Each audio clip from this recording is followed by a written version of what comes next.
Indiana Fever beat the Dallas Wings 102-83. This was a highly anticipated game because it was going to be the first time that Caitlin Clark and Paige Bueckers would be going up against one another in the WNBA. For 5 years, basketball fans have witnessed one of the most iconic rivalries in the game, Caitlin Clark versus Paige Bueckers.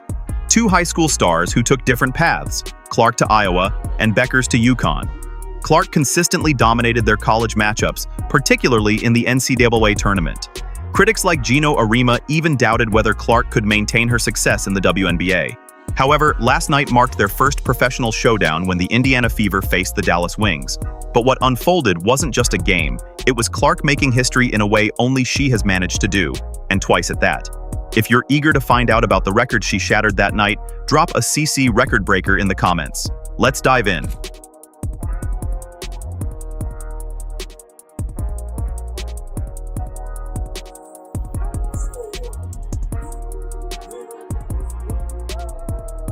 Imagine this, two teenage basketball prodigies making waves across America, destined to battle for years. Caitlin Clark and Paige Bueckers first went head-to-head in high school. Both were top-ranked recruits, yet each brought a unique style and personality to the court.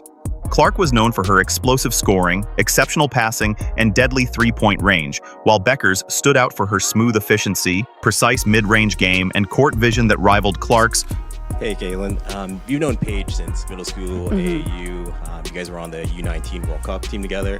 Is there anything that maybe stood out then about her, whether it be on or off the court, that maybe still reigns true today? I mean, I feel like she's played in the same manner that she, has since she was, whether we were on the U16 team together, U19 team together, whether it was me watching her in AAU. She's always just been smooth. She takes what the game gives her. Her midi has always been as nice as it's been this year. She just plays way older than she is. She's confident, she's smooth, she just does everything at a high level, can score from all three levels, and that's how she's always played, and that's obviously translated really well. Their college paths took dramatically different directions. Bueckers opted for the prestigious UConn program under Geno Auriemma, joining a dynasty that had already claimed multiple championships. Meanwhile, Clark chose Iowa, a program eager to prove itself on the national stage. This decision set the stage for unforgettable NCAA tournament battles that would shape the legacies of both players. Clark's Iowa team dashed Bueckers' UConn dreams in March Madness. She delivered extraordinary performances when it counted, including a 41-point masterpiece that sent the Huskies home early. Clark outshone Bueckers in their head-to-head matchups, winning 2 out of 3. As their rivalry grew, basketball analysts and fans began to take sides, creating a legendary rivalry that went beyond college basketball. A lot of people are saying, everything is she was Caitlin before Caitlin, she's better than Caitlin, and all this stuff. That kind of stopped in the media. Caitlin Clark put up better numbers in the WNBA than Paige did in college. Geno Auriemma had specific critiques of Clark's game. He questioned her shot selection and expressed doubts about her readiness for the WNBA compared to his own star, Bueckers. Auriemma believed Bueckers' fundamentals were better suited for success at the professional level. Clark's explosive scoring and Bueckers' smooth efficiency symbolized two distinct approaches to basketball excellence. And Diana said it best, this kid's in for a rude awakening.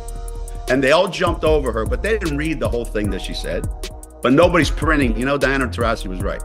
This kid's on the wrong team. She's got the wrong skill set to handle the physicality of that league. And she's a rookie.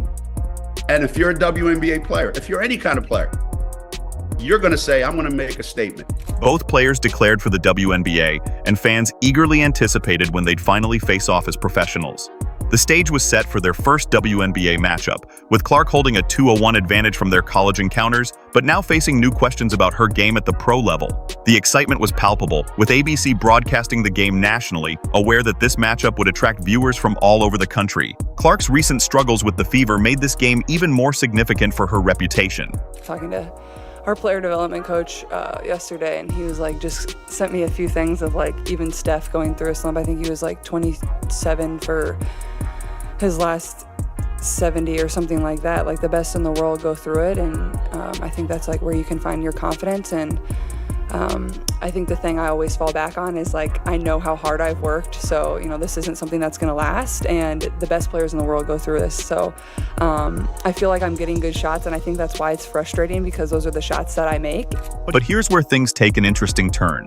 Clark's Fever were struggling badly just before this major showdown. The Indiana Fever had recently suffered embarrassing losses to teams they were expected to beat. The LA Sparks and Golden State Valkyries handed them defeats that left fans puzzled. These weren't powerhouse teams, they were squads the Fever should have easily handled. I feel like this stretch, this is a big game for us. I think we've struggled in the fact that we're able to play one good game, and then we play a bad game, then we play a good game, then we play a bad game. So I think for us is like, we got to find a way to be able to stack really good games together, and then we go on the road, and we're on a back-to-back, which is just a challenge in itself. No matter who you're playing, we play Connecticut, then we play New York. So I think Steph's message was, yes, All-Stars coming up, that break's coming up, but our focus is on these 3 games that we have left. So in that sense, I do think it's critical that our focus just remains on the game in front of us, and I feel like that's what everybody in the locker room is doing. Behind the scenes, a philosophical conflict was brewing between Clark's fast-paced vision and Coach Stephanie White's slower approach. Clark wanted to push the tempo and create fast break opportunities, while White preferred a more controlled half-court style of play. This clash in basketball philosophy created significant tension within the team. Clark thrived in transition basketball, but White's system didn't accommodate that explosive style. The heated sideline exchange between Clark and White during the Atlanta Dream game marked a turning point. Cameras captured every moment of their intense discussion, and the visible tension between them highlighted the depth of their conflict. There is definitely something going on within the locker room, the front office. Something is off, man. This is the 3rd situation in one game we have had involving Caitlin Clark and the coaching staff and pretty much another player. And it looked like Caitlin Clark and Stephanie White definitely had a situation where they was in a heated exchange right before halftime. Inconsistent lineups made matters worse. Clark, returning from injury, was still trying to find her rhythm, while Daris Dantas had just returned from playing with her national team. These changes completely disrupted the team's chemistry. The Fever struggled to establish consistent rotations and offensive flow. Players were still adjusting to their roles, with key players coming and going. The offensive mishaps that plagued the team were painful to watch. Missed shots piled up game after game, and turnovers killed promising possessions. The fast break magic Clark thrived on was completely absent. As Clark herself admitted, "I think we've struggled in the fact that we're able to play one good game, and then we play a bad game, then we play a good game, then we play a bad game." Her shooting struggles became a major concern during this stretch. She acknowledged going through a slump but remained confident, stating, "I'm never going to stop shooting," comparing her situation to Steph Curry's occasional cold streaks. The breaking point came when the Fever finally ended their losing streak against Atlanta. They won that game, but tensions between Clark and White remained high. The philosophical divide was still unresolved. It was merely put on hold. It can be frustrating when your shot isn't going in the way that you want it to, but then I look at the box and it's like, I'm really 4 shots away from having a really good game, a really good shooting game. So that's where you find your confidence, and I know those are shots that I can make, and I'm never going to stop shooting. So, until I break out of it, I'm just going to keep launching, and that's all I know, and I'm still confident in everything that I can do. The game against Dallas became the ultimate test. Would White finally allow Clark to play her preferred style, or would the philosophical divide continue to hinder the team's potential? This internal conflict created the perfect setup for the upcoming matchup with Bueckers, with Clark eager to prove that her approach could succeed at the professional level. Then, something remarkable happened. Stephanie White finally gave Clark exactly what she had been asking for. Against Dallas, White made a pivotal decision to let Clark control the tempo and run the offense her way. This wasn't just a minor tweak. White completely shifted her approach and trusted Clark to lead the team at the pace she desired. Lee Rue the other night had a season-high 18 points. Here's Boston turning the corner. Dishing to Hull. Extra feed Clark. A deep 3. You bet! And he actually brought up stats from a shooting slump Steph Curry went through. She said that made her feel a lot better. That pass will as well. Right on the money to Mitchell. Cunningham attacked the closeout. Clark, the rejection of Quinterly. Clark, the flick ahead. Oh, beautifully done. Touchdown, Fever. Early in the game, it was unclear whether this strategy would succeed as both teams tested each other in the first quarter. The Fever looked solid, but not exceptional. They were gradually finding their rhythm. Clark was getting her teammates involved, but the real excitement hadn't yet begun. The Wings were keeping up, and the game felt evenly matched. Here's Clark. being hawked by Isaiah James. Clark sidestepping three is good. Clark backing down Quinterly. 6 to shoot, fading away and dropping it in. Beautiful. Here's Clark off the screen, through the lane, feeds Howard. Another assist for Clark. That's 13 as Howard is up to 18 points. Then came the explosive second quarter when everything fell into place. Clark began pushing the pace like never before, finding her teammates with full-court passes, what fans affectionately called touchdown passes. The Fever scored an astonishing 36 points in that quarter alone, outscoring Dallas by 21 points in just 10 minutes. This wasn't just excellent basketball, it was basketball poetry. And he actually brought up stat from a shooting slump Steph Curry went through. She said that made her feel a lot better. That pass will as well, right on the money to Mitchell. A tenacious start from Caitlin Clark. Here's Agumbawale off on a three. Long rebound. Mitchell, you're not going to catch her. Kelsey Mitchell in for two. They elevate each other because of how hard they compete. Nice look. Aaliyah Boston with a gorgeous dime to Kelsey Mitchell. Clark's teammates responded to her leadership in remarkable ways. Kelsey Mitchell caught fire, scoring 20 points on 8 of 12 shooting, extending her double-digit scoring streak to 21 games. Mitchell was hitting shots from everywhere, feeding off Clark's energy and pace. Natasha Howard ran the floor effortlessly, finishing with 18 points on an efficient 8 of 9 shooting. Howard seemed unstoppable, relentlessly attacking the rim. Aaliyah Boston dominated inside, using her size and strength to control the paint, finishing every opportunity Clark created for her. The chemistry between Clark and Boston was seamless. Clark would draw defenders with her speed, then find Boston for easy baskets. Mitchell bounces, Boston, one more time. This time Mitchell delivering, and Boston up to 13 points. Indiana shooting 66%. Here's what made this performance truly special was the Fever's incredible display of basketball.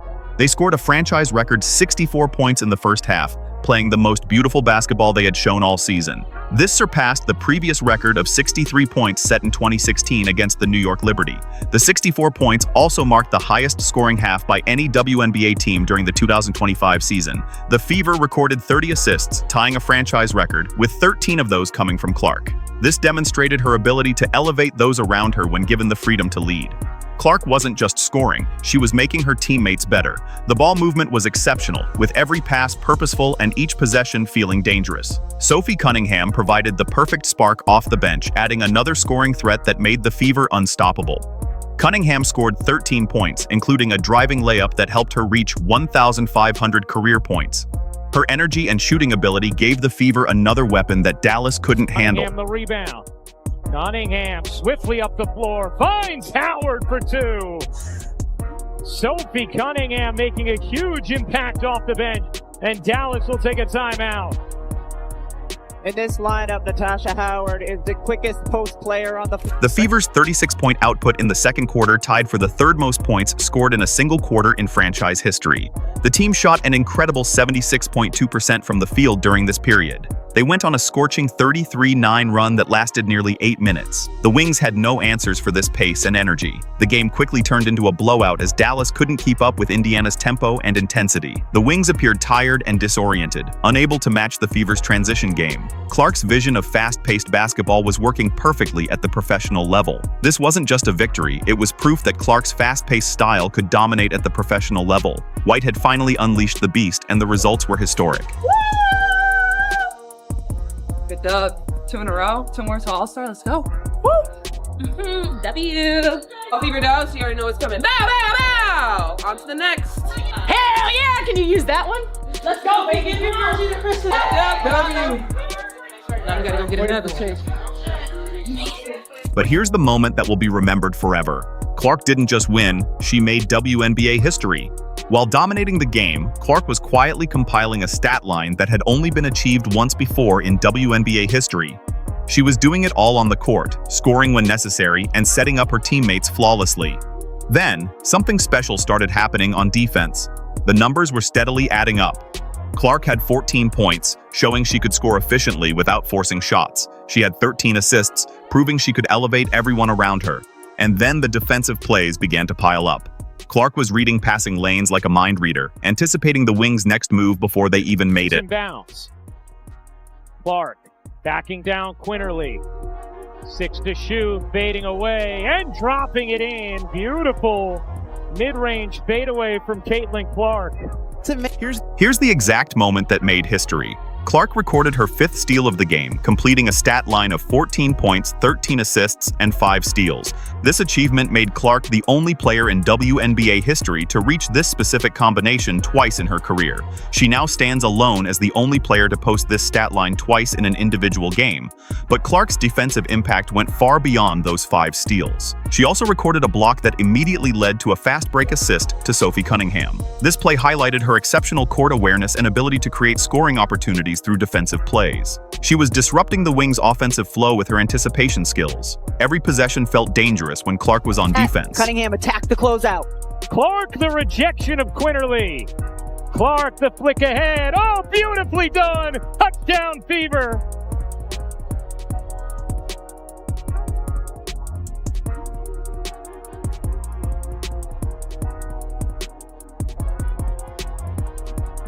Sophie Cunningham runs the route and puts her hand up in the air, gives Caitlin Clark the target, barely over the fingertips of Hines Allen. Beautiful, beautiful pass, catch, in stride, finish. Beautiful basketball.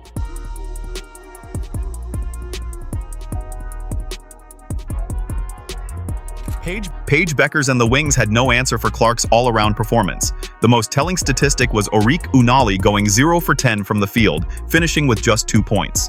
Unali, considered one of the Wings' top players, was rendered completely ineffective by Clark's defensive pressure and the Fever's team defense. This poor performance from a key player underscored the Fever's complete dominance. The Wings' strategy of being physical with Clark backfired entirely. They resorted to grabbing her off the ball and not switching screens. This approach failed because Clark used their aggression to find open teammates and drive to the basket. Every time they tried to slow her down physically, she made them pay. The final score of 102-83 told the entire story. Clark had answered every critic and silenced every doubter who questioned her readiness for the WNBA. This wasn't just a good game, it was a statement performance that proved she belonged among the league's elite players. This historic performance showed that Clark wasn't merely adapting to the WNBA, she was rewriting what was possible at the professional level.